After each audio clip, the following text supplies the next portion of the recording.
Pada kesempatan sore ini ingin kami sampaikan press release tentang perkembangan penyidikan perkara dugaan tindak pidana korupsi pada Kementerian Pendidikan Budaya Riset Teknologi atau Dikbudristek dalam program digitalisasi pendidikan tahun 2019 sampai dengan tahun 2022. Jadi pada Gedung Bundar sebelumnya telah menetapkan tersangka terhadap 4 tersangka, dan dalam perkembangannya penyidik melakukan pendalaman, pemeriksaan dan pemanggilan terhadap para saksi kurang lebih 120 dan juga 4 ahli. Dari hasil pendalaman, keterangan saksi-saksi dan juga alat bukti yang ada pada sore dan hasil dari ekspos telah menetapkan tersangka baru dengan inisial NAM. Terkait dengan perkembangan ini, di sini sudah ada Pak Dirdik. Untuk waktu dan tempat kami persilakan Pak Dirdik. Terima kasih Pak Kapus Penkum yang saya hormati, rekan-rekan media semuanya. Assalamualaikum warahmatullahi wabarakatuh. Salam, Om Swastiastu, Namo Buddhaya, salam kebajikan.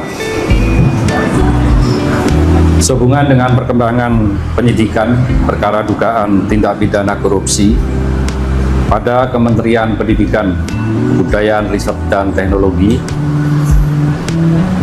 dalam program digitalisasi pendidikan tahun 2019 sampai dengan tahun 2022, dapat kami sampaikan bahwa berdasarkan hasil pemeriksaan dan alat bukti, yaitu berupa keterangan saksi, ahli, petunjuk, dan surat, serta barang bukti yang telah diterima atau diperoleh tim penyidik pada Jampisus, pada hari ini kembali menetapkan 1 orang tersangka dengan inisial NAM selaku Menteri Pendidikan, Kebudayaan, Riset, dan Teknologi Republik Indonesia periode tahun 2019-2024.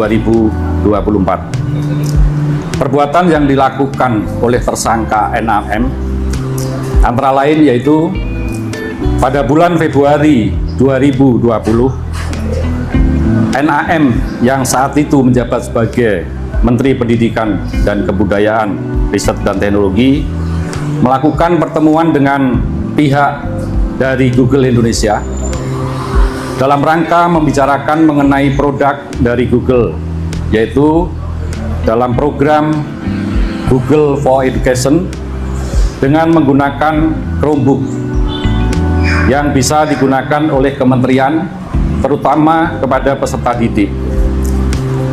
Dalam beberapa kali pertemuan yang dilakukan NAM dengan pihak Google telah disepakati bahwa produk dari Google yaitu Chrome OS dan Chrome Device Management atau CDM akan dibuat proyek pengadaan alat teknologi informasi dan komunikasi atau TIK.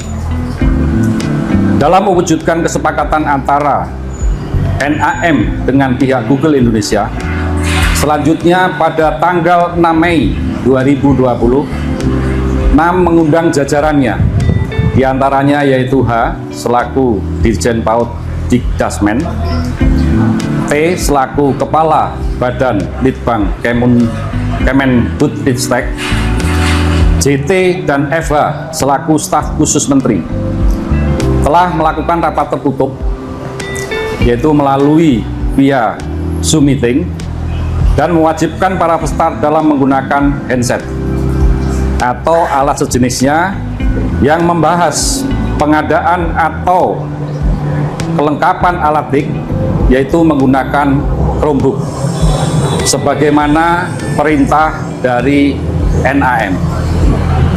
Sedangkan saat itu pengadaan alat TIK ini belum dimulai.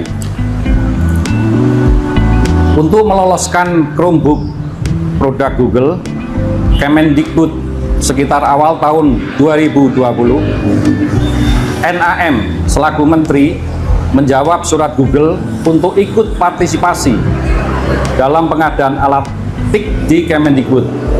Padahal sebelumnya surat Google tersebut tidak dijawab oleh Menteri sebelumnya, yaitu ME, yang tidak merespon karena uji coba pengadaan Chromebook tahun 2019 telah gagal dan tidak bisa dipakai untuk sekolah garis terluar atau daerah terluar tertinggal terdalam 3T.